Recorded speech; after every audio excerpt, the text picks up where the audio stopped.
Shalom, jemaat yang saya kasihi dalam kasih Tuhan Yesus Kristus. Kita sudah memasuki minggu Advent yang ketiga. Mari kita kembali merenungkan kebenaran firman Tuhan di minggu Advent yang ketiga. Mari sebelum kita merenungkan kebenaran firman Tuhan, kita berdoa. Tuhan, betapa bersyukurnya kami boleh diperkenan untuk percaya dan beriman kepada satu-satunya Tuhan dan Juru Selamat kehidupan kami, yaitu Tuhan Yesus Kristus. Kami sungguh mengucap syukur karena kami boleh dipelihara oleh Tuhan hingga minggu Advent yang ketiga ini. Kami sungguh menikmati kebaikan Tuhan dan rahmat Tuhan yang selalu baru setiap pagi dalam kehidupan kami. Dan terlebih sebentar kami bersama keluarga kami akan menikmati persekutuan keluarga dan terlebih boleh menikmati kebenaran firman Tuhan. Kiranya Tuhan memberi kami roh hikmat-Mu yang akan menuntun kami untuk memahami kebenaran firman Tuhan yang kudus ini. Dan juga Roh Kudus, kami mohon untuk berbelas kasih kepada kami yang lemah ini, untuk menolong kami menjadi pelaku-pelaku kebenaran firman Tuhan. Berfirmanlah dan kami siap mendengar. Di dalam nama Tuhan kami Yesus Kristus, Sang Mesias Kudus itu, kami berdoa dan selalu mengucap syukur. Haleluya. Amin. Jemaat yang terkasih dalam kasih Tuhan Yesus Kristus, kali ini kita akan merenungkan sebuah nats dari kebenaran firman Tuhan yang terdapat dalam Yesaya pasal 9 ayat 1 yang mengatakan, bangsa yang berjalan di dalam kegelapan telah melihat terang yang besar. Mereka yang diam di negeri kekelaman, atasnya terang telah bersinar. Saudaraku yang terkasih dalam kasih Tuhan Yesus Kristus, sebagai manusia kita pasti seringkali, kerap kali membutuhkan orang lain untuk menolong kita. Kita adalah manusia yang rapuh dan penuh dengan keterbatasan, sehingga semua etapa kehidupan selalu membutuhkan, bahkan sangat membutuhkan kehadiran orang lain. Dari sejak kita lahir, kemudian kita beranjak dewasa, dan kemudian kita menjadi manusia yang menua dan biasanya disebut dengan usia indah, kita membutuhkan kehadiran orang lain. Ini membuktikan bukan saja kita sebagai makhluk sosial yang selalu membutuhkan orang lain dan kehadiran orang lain, tetapi itu menunjukkan dan kita tidak bisa mengingkari bahwa kita sejatinya lemah, rapuh, terbatas, dan penuh dengan segala hal yang membuat kita tidak bisa melakukan banyak hal. Sedangkan terkasih dalam kasih Tuhan Yesus Kristus, keterbatasan, kerapuhan ini seringkali membuat kita frustrasi, putus asa, karena banyak hal yang kita ingin lakukan, tapi pada kenyataannya kita tidak dapat melakukan. Banyak hal yang kita rindukan, banyak hal yang ingin kita capai, tetapi kenyataannya semua tidak bisa kita gapai dan kita raih dalam hidup ini. Saudara yang terkasih dalam kasih Tuhan Yesus Kristus, kalau kita mau jujur, maka sebenarnya kerapuhan dan keterbatasan hidup kita ini bermuara pada sumber yang sangat harus kita pahami dengan baik dan benar, dan itu adalah dosa. Keterbatasan dan kerapuhan kita itu bersumber dari keberdosaan kita. Kenapa saya berani mengatakan begitu? Karena sejak manusia berbuat dosa, bukan hanya manusia pertama, tetapi saat kita berdosa, maka saat itu juga hidup kita terpisah dari Allah. Karena Allah yang Maha Kudus tidak bisa bersekutu dengan manusia yang berdosa. Bukan hanya itu aja, keberdosaan juga membawa kita salah dan menilai diri kita begitu rusaknya. Keberadaan diri kita karena dosa membuat kita gagal menerima diri kita apa adanya, sehingga kita menjadi orang yang penuh dengan rasa malu, penuh dengan keminderan, merasa kurang ini, kurang itu. Itu semata-mata, kalau kita mau jujur, disebabkan oleh keberdosaan kita. Keberdosaan membuat kita kehilangan kepercayaan diri. Dan yang ketiga, karena dosa, membuat persekutuan kita dengan sesama juga menjadi rusak. Relasi kita dengan anggota keluarga yang lain menjadi saling curiga, saling tidak percaya. Kenapa? Karena ada benih-benih dosa yang tumbuh subur menjadi sikap dosa yang muncul dalam keseharian kita. Baik cara berpikir kita, cara kita berkata-kata, tingkah pola kita selalu ingin memuaskan ego kita. Relasi dengan sesama menjadi rusak, relasi dengan anggota keluarga menjadi rusak, dan relasi dengan anggota jemaat yang lain pun bisa menjadi rusak. Dan yang terakhir, karena keberdosaan itu membuat kita juga kehilangan hikmat untuk mengelola kehidupan, mengelola semesta ini dengan lebih bijak. Karena keberdosaan membuat kita menjadi manusia paling serakah, menjadi manusia yang paling ingin kaya sendiri dan menempuh kekayaan apapun caranya. Dengan menghalalkan segala cara, kita ingin meraih semuanya, mencapai semuanya, sekalipun itu harus merugikan orang lain, merusak alam, bahkan menyakiti orang-orang terdekat kita. Betapa mengerikannya bukan keberdosaan itu? Dan keberdosaan itu seringkali dipakai oleh Alkitab dan digambarkan oleh Alkitab, maksud saya, dengan kegelapan. Dan itu juga yang dikatakan oleh Nabi Yesaya ketika melihat situasi bangsanya dan bangsa-bangsa di sekitarnya itu sudah jatuh dalam keberdosaan yang begitu mengerikan. Mereka menjadi bangsa yang barbar, membunuh, menindas, memperkosa, merampas hak orang lain, meniadakan keberadaan orang lain, menjadi sebuah kebiasaan. Perang dengan mudahnya tersulut hanya karena ego seorang pemimpin yang ingin kekuasaannya semakin luas. Bangsa demi bangsa jatuh dalam kegelapan kehidupan ini. Kenapa? Karena dosa. Tetapi Yesaya pun juga menangkap sebuah sinyal surgawi bahwa ada pengharapan dengan hadirnya terang Allah ke dalam dunia ini, terang Allah yang turun ke muka bumi ini.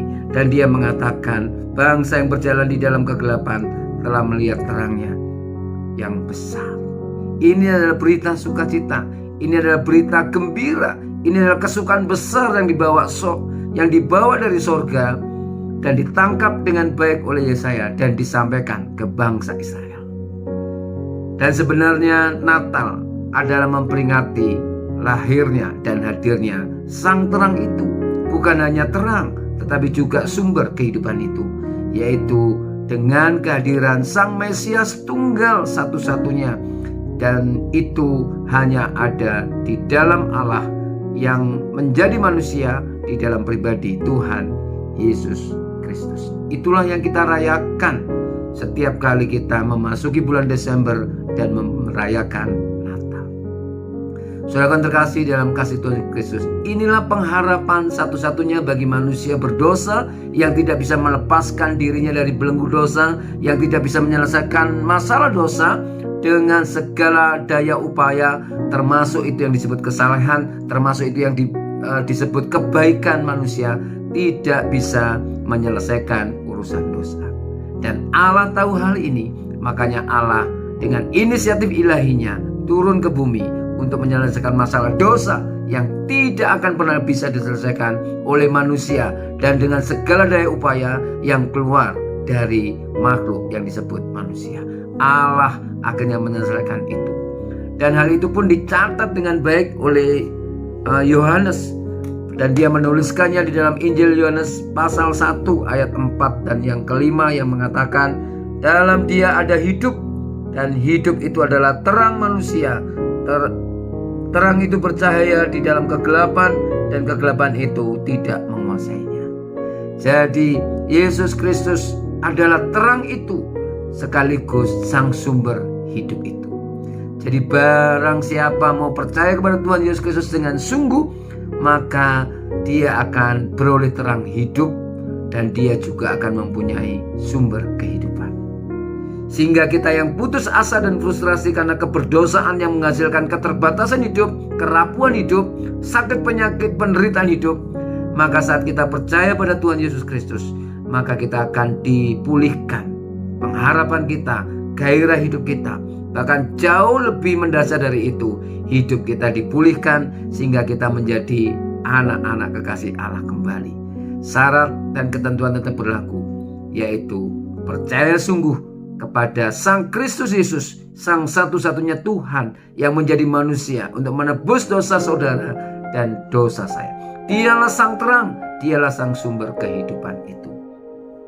Saudara terkasih dalam kasih Tuhan Yesus Kristus, mari di Natal kali ini kita benar-benar menghayati bahwa Natal bukan sekedar perayaan, bukan sekedar sepatu baru, bukan sekedar baju baru, dan bukan sekedar dekorasi Natal yang baru.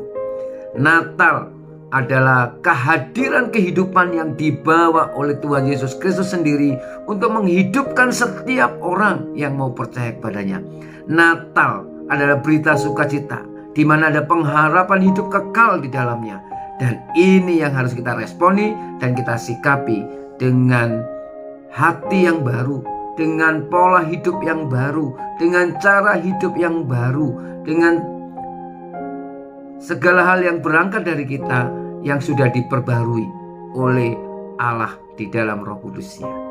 Jadi Natal akan semakin berarti dan bermakna, dan kita tidak akan kehilangan sukacita dan damai Natal saat kita benar-benar menerima kembali, melakukan rekomitmen iman kita dengan kembali percaya sungguh dan mengakui bahwa Yesus Kristus adalah satu-satunya Tuhan yang hadir ke muka bumi ini membawa terang dan kehidupan yang kekal itu. Mari jemaat yang saya kasih dalam kasih Tuhan Yesus Kristus, jangan sia-siakan minggu-minggu Advent menjelang kita menyambut Natal yang mulia dan kudus itu. Jangan disibukkan dengan pakai baju apa, pakai sepatu yang bagaimana modelnya, dengan potongan rambut yang gimana kita merayakan Natal. Yang pasti, mari kita menyikapi Natal ini dengan sikap hati yang terbuka pada karya penyelamatan Tuhan Yesus Kristus. Mari kita responi Natal tahun kali ini dengan sikap hati yang menyembah, memuliakan nama Tuhan yang sudah mau turun membawa kehidupan dan terang bagi hidup kita.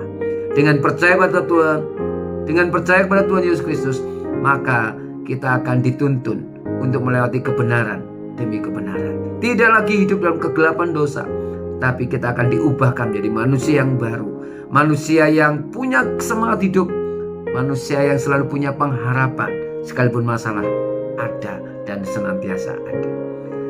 Saudara terkasih dalam kasih Tuhan Yesus Kristus, mari bersama-sama kita memasuki minggu Advent yang ketiga ini, menyongsong Natal tahun 2024 ini dengan sikap hati yang terbuka pada karya rahmat penuh keselamatan dan pemulihan dari Tuhan Yesus Kristus yang membawa terang dan kehidupan itu. Tuhan Yesus memberkati. Mari kita berdoa. Tuhan Allah Bapa kami dalam kerajaan surga, kami mengucap syukur buat minggu Advent yang ketiga ini. Kami diingatkan dan disadarkan bahwa keberdosaan membuat kami semakin jauh dengan Tuhan. Keberdosaan membuat kami salah menilai diri kami sendiri, dan keberdosaan membuat kami semakin tidak bisa mengasihi sesama kami, bahkan keluarga kami sendiri. Dan kami bersyukur terang yang besar dari surga itu turun ke dalam bumi dan ke dalam setiap hati kami, dan kami membuka hati untuk menerima sang terang itu. Terima kasih Tuhan buat hari ini. Terima kasih buat keluarga yang Tuhan hadirkan. Terima kasih buat kesempatan yang Tuhan masih berikan untuk kami kembali percaya dengan sungguh bahwa Tuhan Yesus Kristus adalah sumber terang dan sumber kehidupan kami. Terima kasih buat segala kebaikan. Terima kasih buat kesehatan. Terima kasih buat umur panjang yang Tuhan limpahkan sampai hari ini. Terima kasih buat gereja Tuhan yang Tuhan hadirkan dan kami boleh berjemaat di dalamnya. Terima kasih buat segala keindahan dan kebaikan hidup yang Tuhan nyatakan dalam hidup kami. Tapi kami juga berterima kasih dan bersyukur buat masalah demi masalah yang Tuhan hadirkan, karena masalah itu sesungguhnya membuat kami semakin mengandalkan Tuhan, membuat kami semakin dewasa, membuat kami semakin punya iman yang teguh dan tangguh. Terima kasih buat firman-Mu. Di dalam nama Tuhan kami Yesus Kristus kami berdoa dan mengucap syukur. Haleluya. Amin. Jemaat yang terkasih dalam kasih Tuhan Yesus Kristus, mari sebelum saya menutup renungan ini, ada pertanyaan refleksi yang harus kita jawab.